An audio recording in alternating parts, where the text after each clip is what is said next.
Hello, everyone, and welcome to Conversations in Horror, the podcast. I am your host, Kevin O. Powers. I'm also the owner and operator of Something Wicked Entertainment Events, and I will welcome you to our program today, in which me and a special guest, we sit down and we have a conversation about an individual horror film. Now, this horror film can be from any different subgenre or decade, because we like to explore a little bit of everything here on the show, and that's the reason why you come back week after week, and we do appreciate that. That being said, we are actually tackling a really popular horror film today, and I'm really excited to not only talk about this film, but to also talk about this film with my special guest. And that special guest today is Miss Sarah Panazzo. I am glad that you are back on our show. Me too, Kevin. And for everyone out there, the film that we are discussing today is, of course, Ghostbusters from 1984. Now, I know all of you out there probably are huge fans of this, and there's probably a lot of stuff that we could talk bad about this film. Okay, I don't know if there's anything we can talk bad about this film, so we're going to have a lot of fun with this film today. So I hope that you will sit back, relax, and enjoy getting slimed through our conversation. So to start us off, Panazzo, I do want to get a little bit of background. When exactly did you see this film for the first time, and what were kind of your general impressions? So, I do not know the first time I ever watched this. I was that young as a kid. Obviously, it was not in theaters. But let me put it this way. It wasn't until I did research this time on it that I realized that Stay Puft Marshmallows were not a thing, because ever since I have watched this movie, Stay Puft Marshmallows have been out for Ghostbusters as a branding thing. So, eye-opener for me. But no, I've been watching this since I was a young kid. It really got me into everything spooky that I love now. And I mean, watching all of the SNL alums doing their best. This has been one of my favorite movies since I was a kid, so it's always been there. So the interesting thing for me, I did not see this at the theater when it came out. I did see it within a year of when it came out, because I was a little kid, and I do remember my parents going and checking this movie out from the video store, mostly because I believe everyone in my family wanted to see this film. I do not remember ever having seen the trailer for this film before seeing the actual movie. I do remember this being a big family watching movie thing. And I knew who the stars were once they put it in, because I had seen Bill Murray in a shit ton of movies before seeing this movie. So I was immediately thinking, like, it's going to be a funny movie because it has Bill Murray in it. But I do have to say that the opening sequence with the library ghost did scare me for a few moments as a kid when I first saw this movie. Yes, her face was generally creepy, and I agree. I think that was the one thing that creeped me out. Otherwise, the rest of the movie was fantastic as a kid. Yes, the rest of it. Like, this was like I probably watched this movie as a kid 100 times, way before part 2 ever came out. But I do remember when part 2 came out, I had the novelization, I had the sticker album, I had the comic book, I had all of that. By the time the second movie come out, I had seen this film so many times that I had to have everything Ghostbusters. Seen the cartoon a billion times, the real Ghostbusters, had the comic book, dude, I was obsessed with the Ghostbusters growing up. And it wasn't just this movie, but it was a cartoon, the real Ghostbusters. But I had seen the movie so often, and it became like a traditional thing for me that I'm still doing today. Like, before this podcast, I still had seen the movie maybe a year and a half ago. Again, like I watch this film all the time.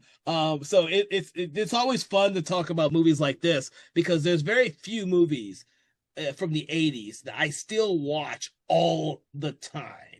Well, and you think about the impact this movie alone has had, let alone the multi-billion-dollar franchise that it has now, between, like you said, the cartoons, the comic books, the novelizations, all of the spin-off movies, all of the nerdy stuff. I mean, how many kids dressed up as a Ghostbuster with a vacuum on their back? I mean, it's been one of the biggest, like, cultural followings in our recent times. I mean, it's been huge since it came out. It was the #1 film in U.S. theaters for 7 consecutive weeks. And it's one of only 4 films to gross more than $100 million that year. Further theatrical releases increased the worldwide total gross to around 370 million, making it one of the most successful comedies of the 80s. Yeah. So, yeah, I do not doubt any of that. Mostly because I never got to dress up in a Ghostbusters costume. I always wanted to when I was young, but I never did. I never did. I didn't But either. both of my sons have, and that was before they had ever seen the movie. Oh my My, gosh. my youngest son has never seen the movie. He has never seen the movie, yet he dressed up. He dressed up as, I think it was Peter Venkman. He has the Peter Venkman with the backpack on and everything, and he loves Slimer. He knows who Slimer is. He loves Slimer, and then so they saw the Afterlife first. We showed them the Afterlife, and when I talked up Slimer and my wife talked up Slimer, and they were wondering where the hell is Slimer at? Where's Slimer? Because Slimer's not in the Afterlife, but Slimer does. We ended up watching the original film because I was always thinking that one might be too scary for him. But they kind of when I was watching this for the podcast, they kind of snuck around the corner when I wasn't paying attention. And then after like 10 minutes, they were sitting down with me watching the movie. And now Ghostbusters is one of their favorites, and they have me now watching the real Ghostbusters with them now. My wife was a little skeptical. She said, it's too scary for him. I said, well, he's watched Afterlife in the first one. We might as well watch Yeah. the second one now, right? Yeah. I mean, it's one of the greatest adult and kid friendly movies because as a kid, it's a fun thing, but all the implications that come with it watching as an adult is game changing. It's like watching Shrek and understanding all of the adult jokes that they put in there. Yeah, yes, absolutely with Shrek. That is a great example. Yeah. So, yeah, this film, one of the few, and the thing is, as much as I love Bill Murray, Dan Aykroyd, Harold Ramis, and Ernie Hudson, this is the one film of Bill Murray's that I have watched a billion times. The other one being Scrooge, because that's my other favorite one. Groundhog Day is now up there too. But those are the three that I've watched of his the most, and I never get tired of them. And it's Yeah. not just because he's funny in the film. He is funny. They're all funny, but they're not like joke funny. It's because their characters are Yes. so endearing in this film. It's I much mean, Rick Moranis, Sigourney Weaver, it's just brilliantly done. yeah, and that's the thing is what's missing in some of the later sequels is the chemistry that all these actors have, because you would not expect Sigourney Weaver from Alien No. and Working Girl to have such great chemistry with Bill Murray in this original film. Hell, even with Rick Moranis, I mean, it's, and like you were saying, like, before your kids even saw it, they knew who Slimer was. I mean, everybody knows who Slimer is. Stay Puft Marshmallow Man. Everyone knows who you gonna call. It doesn't matter. It is everywhere. I still collect the Legos as they release them because I love this movie so much. And I mean, hell, Afterlife made me cry after Harold Ramis and everything else like that. But they're so much fun. They've got a lot of heart, and they're just generally enjoyable all around. Yeah. Um except for that opening sequence, of course. That's a little dark. My sons didn't seem to mind the beginning of the film like I did in the 80s when I first saw it. That's probably because I've ruined their childhood with watching other movies. But they've also seen the cartoon too now, so there's a little bit of difference. I had to watch the cartoon after I'd seen the movie, so with us in the 80s when it was growing up, we had the movie and then we had to wait for the cartoon and everything else to come out. But with my kids, they watched Afterlife first, then watched the cartoon, and then they were already integrated into the society when I let them watch the first movie. And my wife was very skeptical about me letting them watch that because she thought it was too scary. So I'm glad it's not. Yeah. Because actually I think he's just a year or two younger than when I first saw this when this movie came out. So it's interesting. There's certain things about this film that you just, and the other thing I noticed about this film is probably why I watched it so much and why it didn't scare my son is that there's not really that many ghosts in this movie. There's not that, No, they've got little things, but they're all done really funnily. yeah. There's nothing that's really like super creepy until you get to Gozer himself. He is probably the creepiest part. Yeah, Gozer probably is. I think at one point when the terror dogs are on Sigourney Weaver in the apartment, I think that may have scared my youngest a little bit. But then afterwards, they just thought Rick Moranis was funny, going around Mhm. when he's possessed, going around crazy. So it was very funny watching my kids react to this movie because at first, like I said, I didn't know they were snuck around the corner and were watching it as I was watching it. They don't do that too often. They don't do that too often, but something that always piques their mind, they'll stay, and then I'll notice them when I'm not writing notes on the movie. I'll notice them behind me. It's like, oh, you ain't supposed to be in here watching this. Go back in there, watch a cartoon or something. But yeah, and I kept asking them, "Is this too scary for you? Is this too scary?" So, no, no, no. They're like, okay, you tell me when it's too scary for you. Like I said, it's a great intro to horror for it's fun. You don't even have to necessarily say it's horror. I mean, it's a good family movie, but it's so funny you can forget it's a scary movie. So that's an interesting thing to bring up because when I was growing up, I always considered this a horror film because of the ghost aspect and the Gozer and the terror dogs. But as I got older and people kept telling me, "Oh, it's the greatest comedy of the '80s," a comedy, I thought it was horror. And so when I'm watching it with my kids just recently, I started to see, okay, I see. I'm seeing it more as a comedy now, and because there's not many ghosts in it, and really the only scary moments is the very beginning and when Sigourney Weaver first gets taken by the terror dogs when they come out of the couch, and that's pretty much it.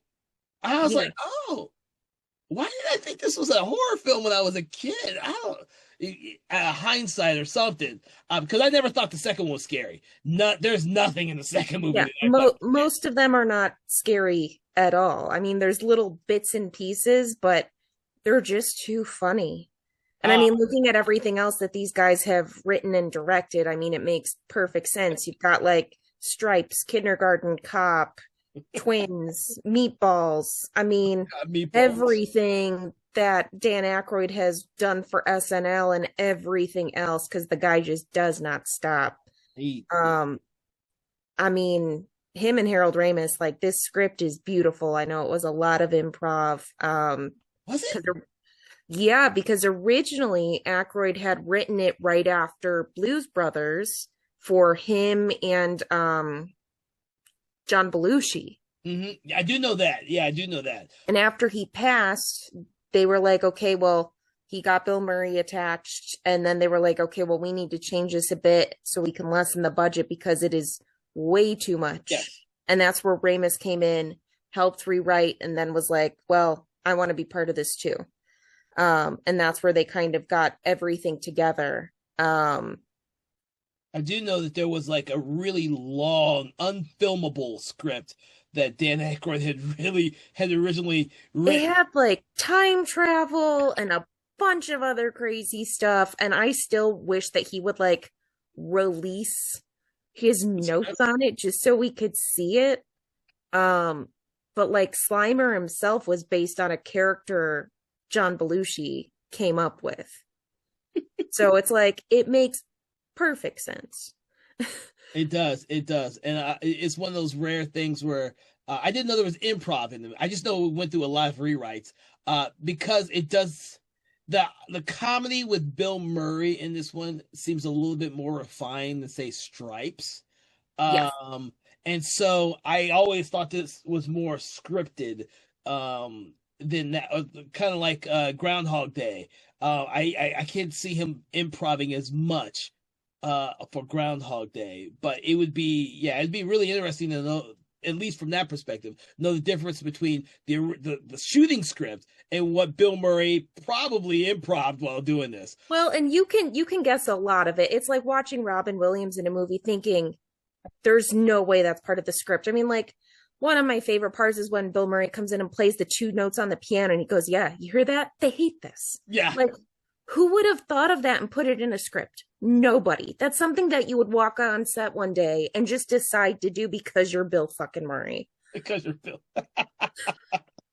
No, now that you put it in that perspective, you're absolutely right. That whole sequence when he goes to the David Barrett's apartment and not only tries to get with her and he puts himself in a good light, but also puts his whole ghost busting thing in a good light is actually quite hilarious. But like a lot of the stuff they filmed too was done just like really hush hush under the radar. Like they would go and sit in front of one of the buildings in New York and start filming and then disappear before anybody could come over and kick them out. Oh Jesus. You know what? That does add some, and that's the other. Oh, that's one of the things I do want to talk about. And if I only skirt it a little bit now, I don't want to forget to talk about it because one of the great things about this film and the second film, especially because I think it's missing in the third film, the spinoff film, Answer the Call, and in Afterlife, is the fact that in this film, especially, the city of New York is a character in this film. And Yes. It's that way because of all of the small scenes where you see different aspects of New York and the fact that you think these characters are really a part of the city that they're trying to protect. And I really picked up on that this time rewatching. I was like, holy shit, this movie is actually pretty damn, like, New York is a character. And see, every time I watch this, every time I do research, I get the chills. I end up bursting into tears because this movie means so much to me. And all of the, like, Afterlife, the honoring of Harold Ramis the way they did and everything else. And the fact that, like, this dumpy little fire station that meant nothing to anybody, fans put money together and got the actual Ghostbusters sign hanging up there in New York permanently because that location means so much to them. So it is now a staple of New York. See, and it's, like I said, it's such a huge part of our culture and everything else. And it means so much to so many people. Yeah. It's just an incredible thing to experience. And especially, I'm so jealous you got to show your kids this. It was an accident. And so I know my wife, when she listens to this, she'll say, I told you not to let those kids watch that movie. It's scary. And I'm like, it was an accident, honey. They just kind of snuck in the room while I was watching. That's how I started. My dad used to watch X-Files, and I would sneak downstairs and watch it behind him. Jesus. So, yeah, I was like, I tried. But they snuck in. Both of them. Both little kids just sneaking in there and sitting behind me on the floor watching Ghostbusters. And I finally look up from taking notes and say, what are you guys doing in here? Yeah. Yeah. So, yeah. And I'm always, as a parent, an older guy too, I'm always trying to figure out those movies that you can let your kids watch and not watch, because I don't want to be like I love my parents at that, don't get me wrong, but I watched a lot of horror films when I was really fucking young. And it has made me into loving horror as an adult, but I don't necessarily want my kids to be as crazy about horror as me. I don't want to ruin their childhoods too soon. So I do want to keep track of those type of horror movies that I do show them. You know, I mean, my youngest thought that when we saw the live action version of How to Train Your Dragon, some segments at the very end were a little too dark for him. And he's seen the cartoon. My youngest has seen the cartoons. They watched the movie cartoons, and they watched the series cartoons. But when they saw the live action version, yeah, it's a little different. It's a little different. So I always wonder about that when I watch these films. So I was like, my wife says, Ghostbusters is going to scare them, and they're over there watching it with me, and they're all talking about, when we gonna watch the second one, Daddy? When we gonna watch it? I did. You enjoyed it? You weren't scared? Yeah, they're clamoring for me to put the second one in now. But my wife was like, that was too scary.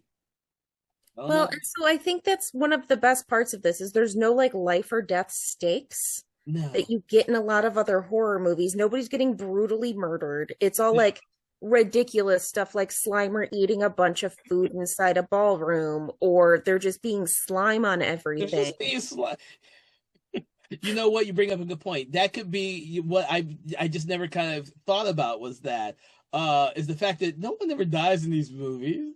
Yeah.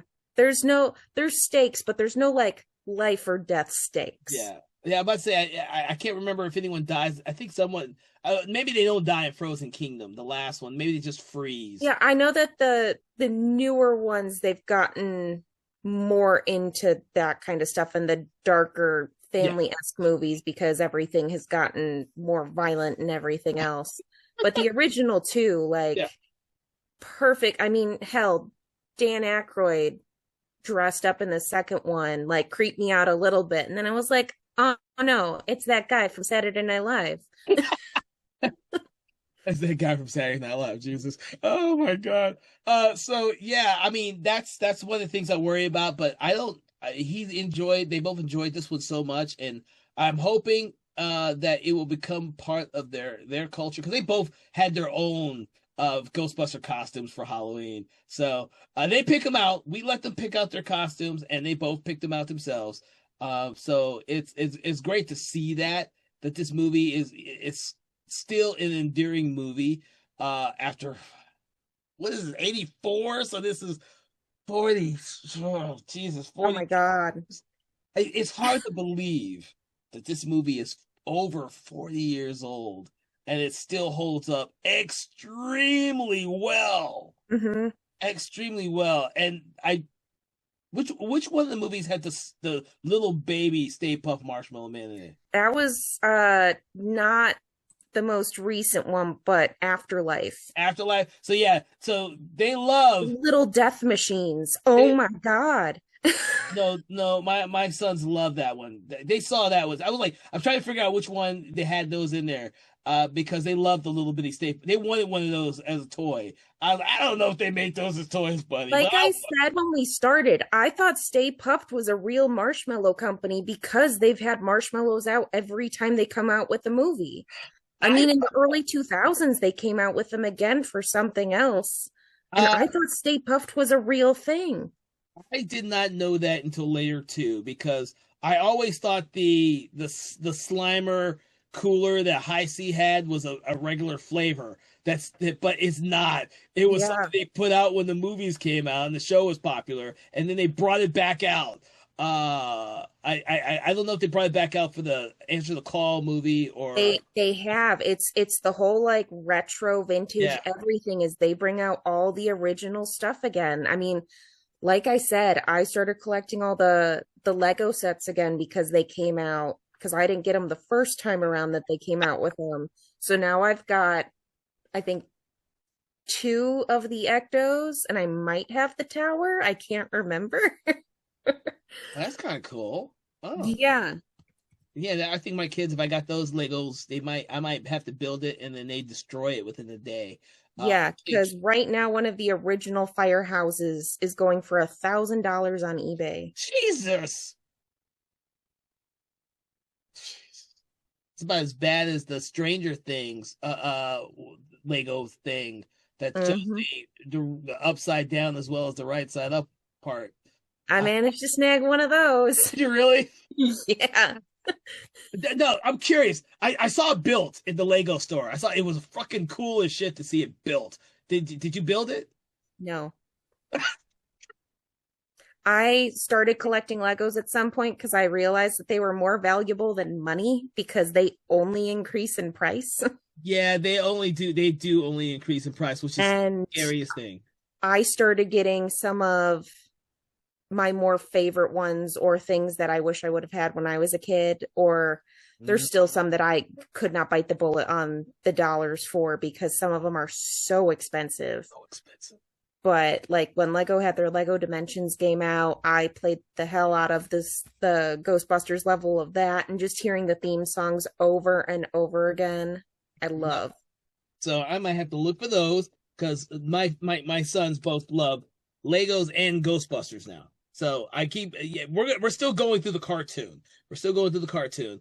But that's just part of the legacy of this original film. I mean, it's a timeless movie, to be honest with you. And it's one of those movies where it gets the suspense because it's in the comedy right for a horror comedy. Yeah.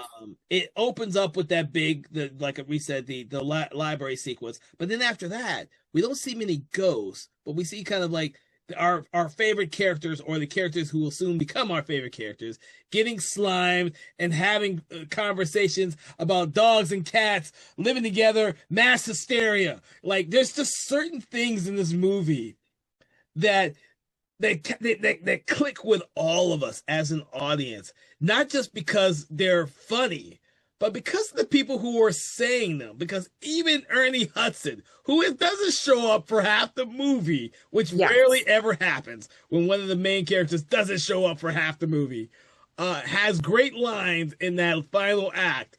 When he tells everyone about telling the story about the Twinkie, when he's telling Bill Murray to tell him a story about the Twinkie, or even when he's addressing everyone with the mayor. There's just certain things that you in this movie that in this day and age is not possible to do again. Yeah. It's like, and they tried. No, I tried with the Answer the Call. Afterlife and Frozen Empire did not go this route of these original films. They weren't designed to be comedy horror, really.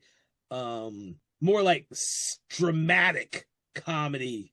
They're very much the Goosebumps of Good point. Of all of them, where Ghostbusters, the original two, are more comedy. These ones have that little bit darker tinge to them with the modern day ones. But I mean, even today, all of the effects, the puppets, everything holds up so well with these movies. Yes, yeah. I do want to bring that to tackle some of that there, because you mentioned Gozer, and so do not laugh at me, people who are listening to this podcast, when I say this, because until the Gozer was in Afterlife, right? Afterlife. So I didn't know Gozer was a female from the first movie. I always thought Gozer was a male, but they say she's a female in this movie. But she could change genders. I know that. Yes. So, funny enough that you bring that up. I actually have a little bit for that. Oh, good. Where did it go in my Because for the life of me growing up, I always thought that there's part of the dialogue I just wasn't paying attention to as a kid. When they mentioned that Gozer could take any form she wants to, but she's a she in this movie. But it was made more readily apparent to my brain when I saw. Yeah, so Gozer is the shape-shifting god of destruction. Yeah. Where is the rest of it?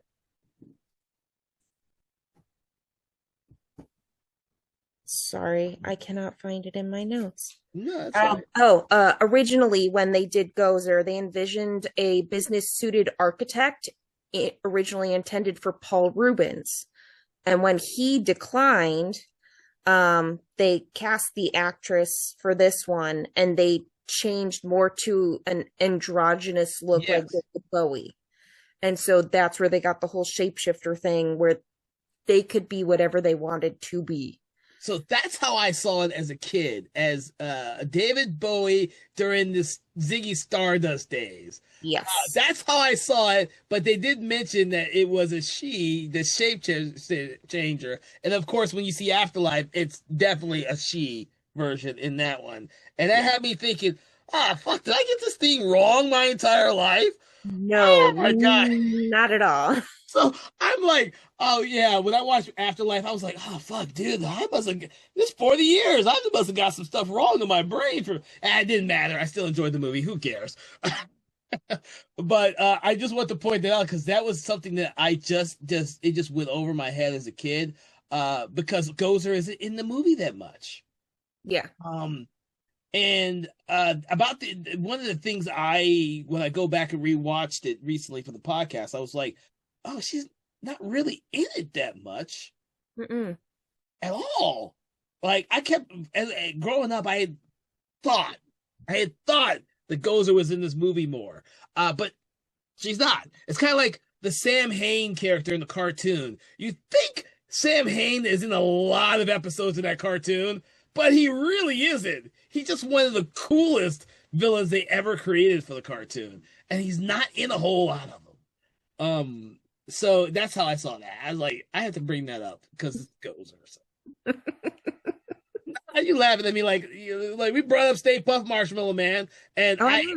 as much as I love that character, that they battle at the end, I've never liked marshmallows, so that was kind of terrifying. That was the villain is like the thing I hate the most. Is the main monster, and of course at the end when they destroy the Stay Puft Marshmallow Man, everybody's covered in You marshmallow. never did the thing as a kid where you would make a s'mores and pretend like you were a Ghostbuster eating the Stay Puft Marshmallow Man? No, I hate marshmallows. Now, my kids love marshmallows, and we recently did do that with them because they had seen the movie with the recent we had what is it? We had a cold front come through here. So everyone, before when you're listening to this podcast when it's released, this is long after the cold front that we had here in Georgia.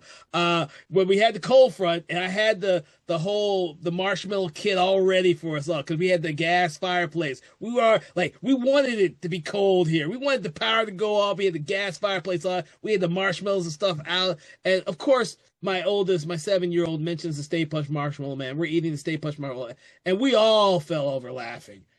Like that was not something we were expecting my little 7-year-old to say, but yeah, but no, I don't partake in marshmallows. I think that's the most, next to cotton candy, the most disgusting thing ever created for human consumption. Those are the two things I don't touch: cotton candy, marshmallows. Sorry.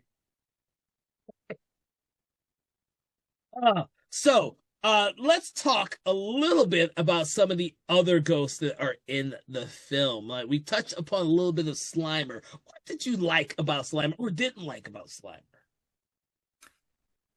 I mean, as a kid, he's funny. As an adult, I can't think except for how gross the entire situation is.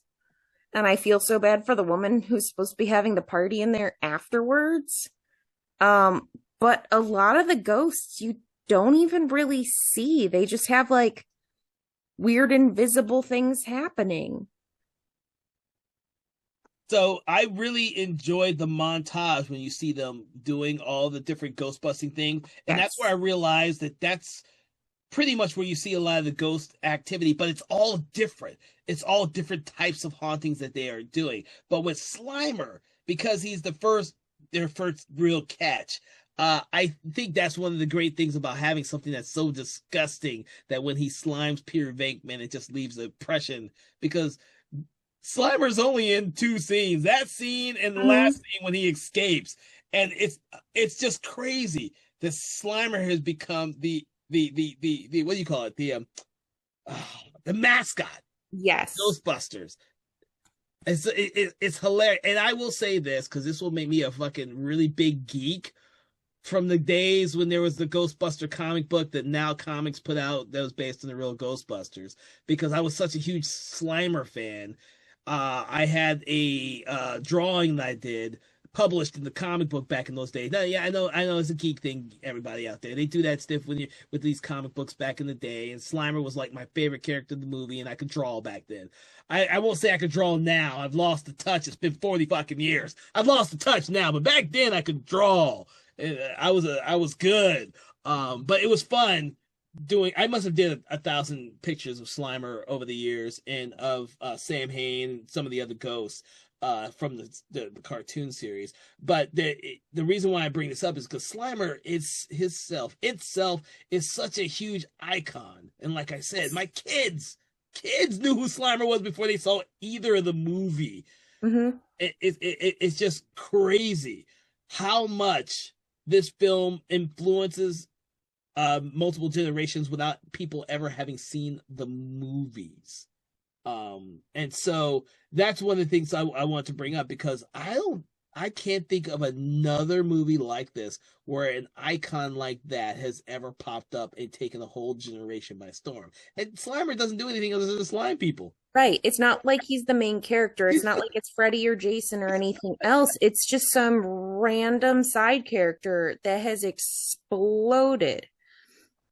And when everyone mentions the library ghost, the first one you see. Library ghost and Slimer are two of the things that people remember the most out of this film. Mhm. I tend to like seeing a lot of the different stuff throughout both movies. The ghosts, but they're not in it that much. They're not in it that Oh, much. The montage sequence where they're out capturing a lot of different ghosts, doing a lot of different things, is really intricate not intricate, but shit, I can't think of the word, but it shows audiences all the different stuff these Ghostbusters can do, and not just being a one trick pony as a catching ghosts like Slimer. So that when what's it, Peck shows up, I can't remember Peck's first name. Walter Peck, I think Walter Peck. When I think Walter Peck so. shows up, huh? Was that I it? think so. Yeah. So when Peck shows up and he does Walter Peck, played by the amazing William Atherton. Dude, I loved when he showed back up in Frozen Kingdom. I was like, oh shit, yeah, now. But always a great character actor, and he plays this role perfectly. But when I rewatched the film, I realized how really wrong Peter Venkman is to him.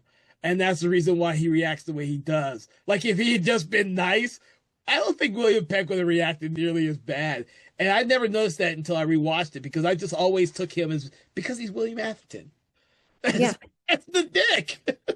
Between Real Genius and the Die Hard movies, you only see him as this one type of character. Well, and that was the thing is he said that he hated it because he got typecast after this movie, and that's why he ended up with all those roles. Yeah, but they're great movies. They're great movies. Die Hard is like a staple of Christmas watching movies. Ghostbusters defines like 40 years of cinematic love comedy horror. Real Genius is one of the few undisputed great comedies that people just don't talk about enough. I fucking love that movie. Yeah, I love Walter Peck in this film because he makes for a really good antagonist. A human antagonist. I Mhm. think that's what lacks in a lot of the subsequent sequels. We don't have a human type of antagonist like him. And I think having just a ghost, like just having Gozer, wasn't really enough for me. Having him there is a good foil for the Ghostbusters. And that's why I think this one holds up so damn well, is because they have both of those aspects contained within this one film. So Yeah, because, in real life, if this really were to happen, you 100% would have somebody like that who's like, you guys are full of shit. This isn't real. I'm totally going to flip this lever and release everything. well, he's with the So the thing is, when I was rewatching this, he's with the EPA. So of course he's thinking that what the hell are you guys doing with this? You guys have to be doing some type of shit that's doing something wrong to the environment. As a kid, I had no idea what the EPA is. As an No. adult, I'm like, man, he had some really good points. Well, that's the thing is, as a kid, I didn't know what the fucking EPA was either. When I was rewatching the movie, I was realizing, oh shit, Environmental Protection Agency. Oh yeah, he has a really good job there, and he doesn't want these shenanigans happening and destroying the environment. Well, that doesn't make him really that bad of a guy. He actually is doing a really good job at what he does. So I couldn't fault him too much when I rewatched the movie. I was like, maybe Peter Venkman should have been nicer, just a little bit. But yeah. Uh, he's not too bad of a guy, other than the fact that he starts, when the mayor brings them all in. But Peter Venkman has the line, "Yes, this man has no dick." Penis. I can't remember exactly the words, but that's good enough for me. There's so many good lines so from many this good movie lines. in general. I mean, like we said, the stereotypical who you gonna call Ghostbusters, but constantly I will just randomly go, I am the gatekeeper. And I'm like, I don't even know why I did that today. Uh, But because they're ingrained in us because we've seen the movie so many times and it still holds up. It's most of the time when we're doing stuff like that, as us geeks do sometimes and nerds, we reference the cult movies, the films that maybe us and one or two other people may get the reference to.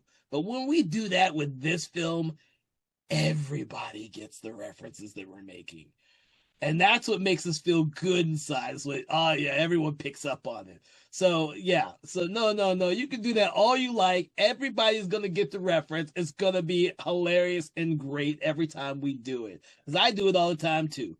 And I know I do it to obscure movies because my wife be looking at me, the hell you just say? You saying some weird shit to get over there, honey? Stop saying that weird. Oh, no, it's from a movie, honey. You just wouldn't understand. And then she wants to slap me. Stop referencing those weird films that you watch. But if I said this movie, oh yeah, she's seen all the Ghostbusters. We've seen those together at the theater. She still loves them all, and this is not just a film I've sat down and watched with my two young kids, but it's the one film series that me and my wife actually have gone to the theater to see. Like my wife does not watch a lot of horror movies. I think on the program on the show, I've mentioned that pretty much she sticks to vampire films and Scream movies, and that's what we go to the movies to go see. It's hard for me to get her to go see something else. But we have seen the last two of these at the theater together because she loves these just as much as I do. So that's always good. And like I said, she was very protective of our kids. She was worried about them seeing the first one. I put that to the side now. So, it's a family thing now. I'm making Ghostbusters a family thing now.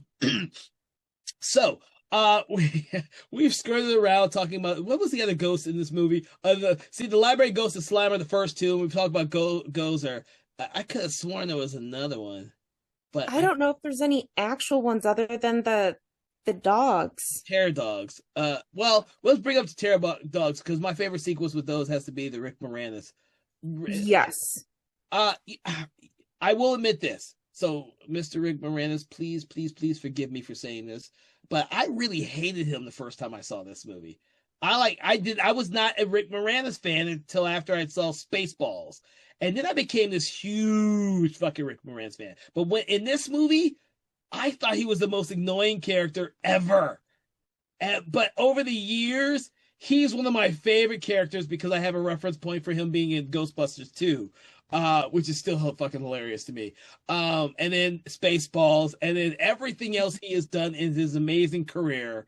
And I just love Rick Moranis. Thank the gods that he's coming back to doing films because I know. I so missed so him. excited. I think the first thing I saw him in was probably Honey, I Shrunk the Kids because, I was a Disney kid, but then seeing him in Little Shop of Horrors, and I just love him. And I love seeing him go from Little Shop of Horrors to nerdy dude who wants to have a relationship with a woman to powerhouse busy man who wants to get laid by his neighbor.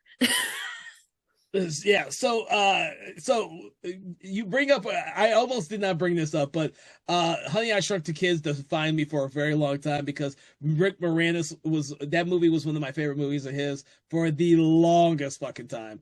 So much so that I saw the sequels all at the theater because he was in them, and I was like, "Oh, this is the greatest shit ever." Because I used to. That's why I say when this movie came out, I didn't like it, but when I saw Spaceballs, Honey, I Shrunk the Dude, the man changed me so much in the 80s and early 90s because I always thought that his character in this film was annoying at first. Until the Terror Dog sequence. I've always loved him as a Terror Dog because he's all doing the weird facial things with the helmet on as they're examining him and seeing the Terror Dog reflection in the screens. I can't remember the lines that Harold Ramis says, but it's just fucking hilarious. Because he's, yeah, are you the gatekeeper?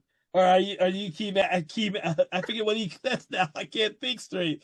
He's the key master. She's Are the yeah, gatekeeper. are you the gatekeeper? And he just keeps going around asking everybody because you don't see Sigourney Weaver's character doing any of that. She's chilling up in her apartment waiting for him. He's I going around mean, she throws herself at Bill Murray, Bill Peter. Murray just a little bit, and she's like, "I'm the gatekeeper," just over and over again. She does ask a few times if he's the key master. Yeah, yeah.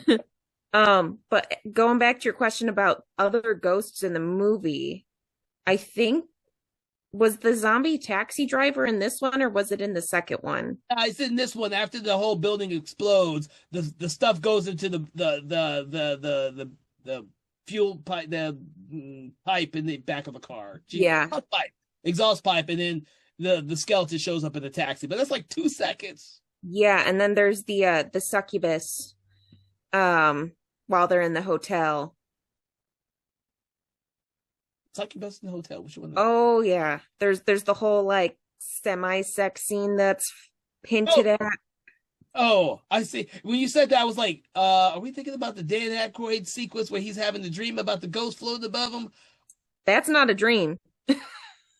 Oh, that's not a dream to you? No. I always thought that was a dream. No. So see, I might. They called that ghost the succubus. Oh my god, dude!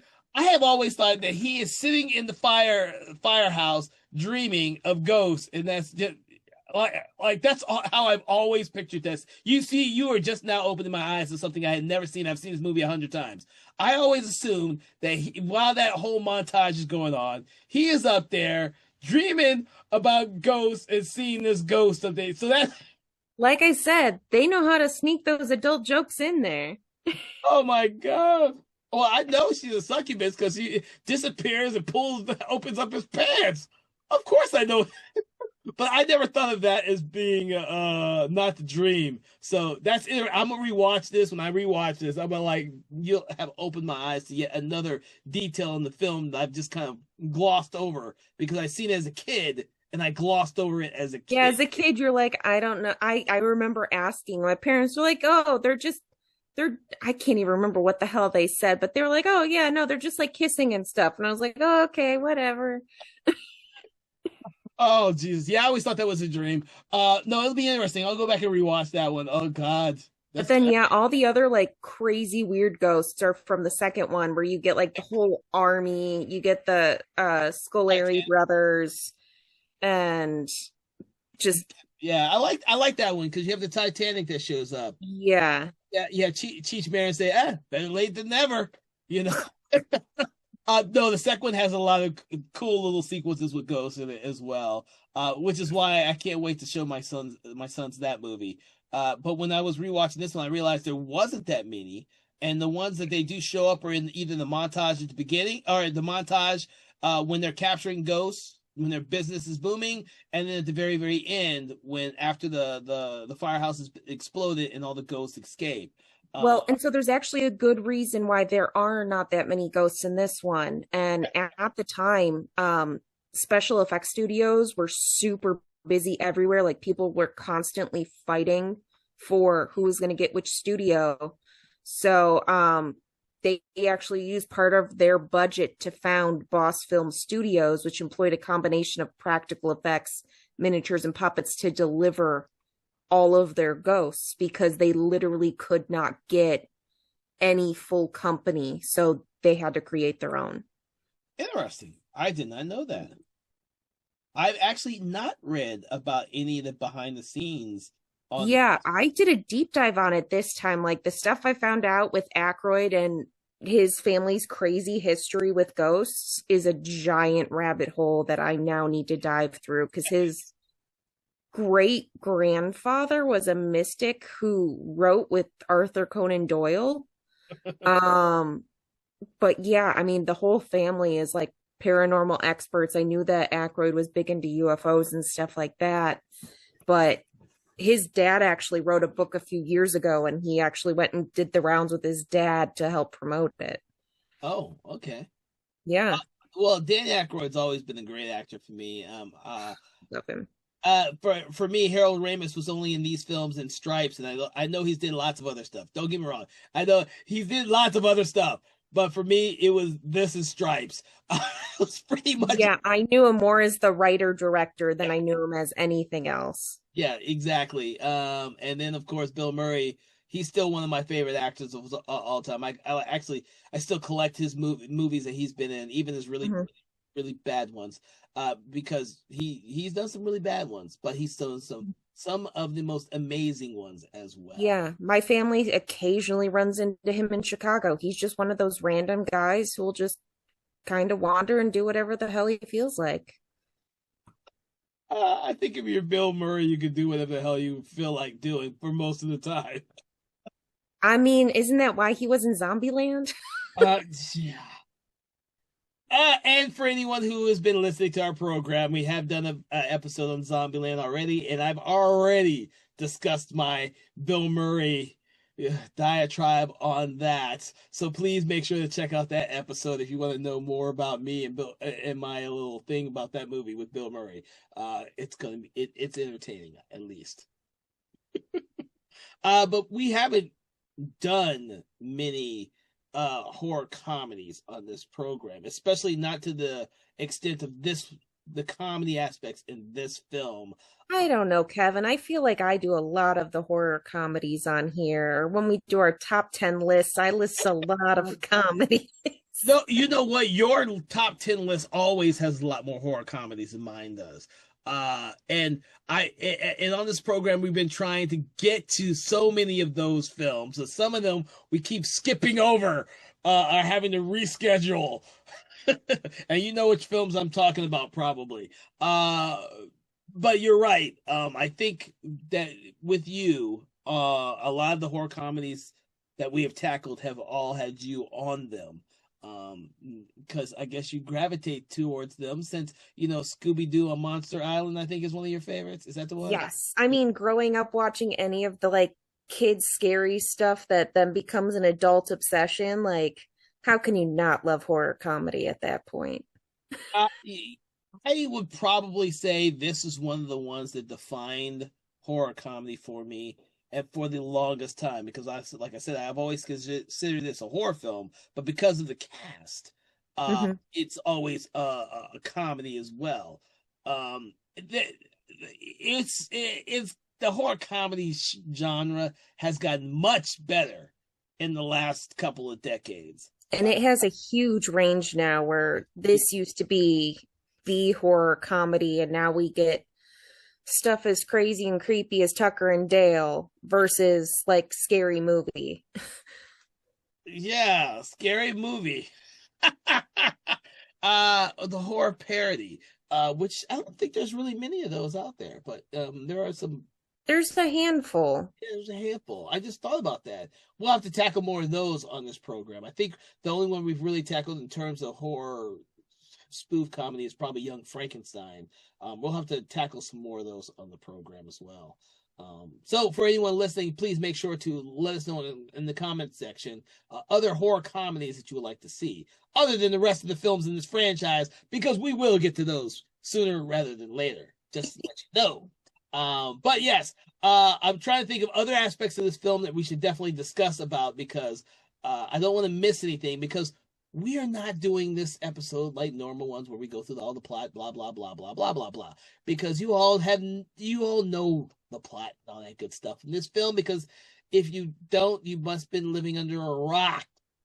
And I will say that again, living under a rock, because everybody, whether you're a comedy lover, a horror lover, or just an old school 80s film lover, should have seen Ghostbusters at one point or another. Unless you're just so young, you don't know what a Ghostbuster is. Yeah, I mean, at this point, I don't know how anybody over the age of 10 has not seen or know of this movie. Well, yeah, and horror fans definitely, because Ghostbusters has a huge influence on the characters in Stranger Things. Jesus, just a Yes. where it's a huge influence, and a huge influence to the Duffer Brothers, among other filmmakers.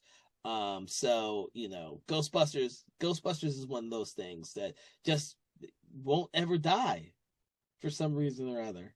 Well, and I mean they put together their own little company so that called Ghost Corps just so that they could make stuff because they talked about it for years before Harold Ramis died and then he passed and they were like, no, now we need to actually do something. And I like that they are carrying on the torch and passing it down to the next generation. And I feel like those newer movies are doing a good job of that, of passing that torch. And they're all there to kind of hand it off, and they've been really well done. That's a good point to put in there. These first two films are their own separate thing. We already know that the two newest films, Afterlife and Frozen Empire, both have their own style to them. But yet, especially with Afterlife, that one pays homage to all the original characters in this first film, and they do a beautiful job with it. They do a great job with it, in my opinion. And it was a great way to extend the legacy of that original film. Yes. And by going back to New York and Frozen Empire, they brought the main thing from the first two movies is New York as a character. And I really enjoyed that aspect of it. It's one of the few things that I liked in Answer the Call.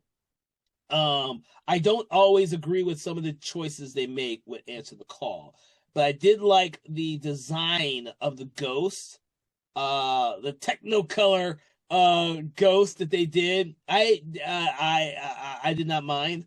I just think that movie skewed too much towards comedy and not enough to the horror aspects, and it loses that magic that these first two movies have.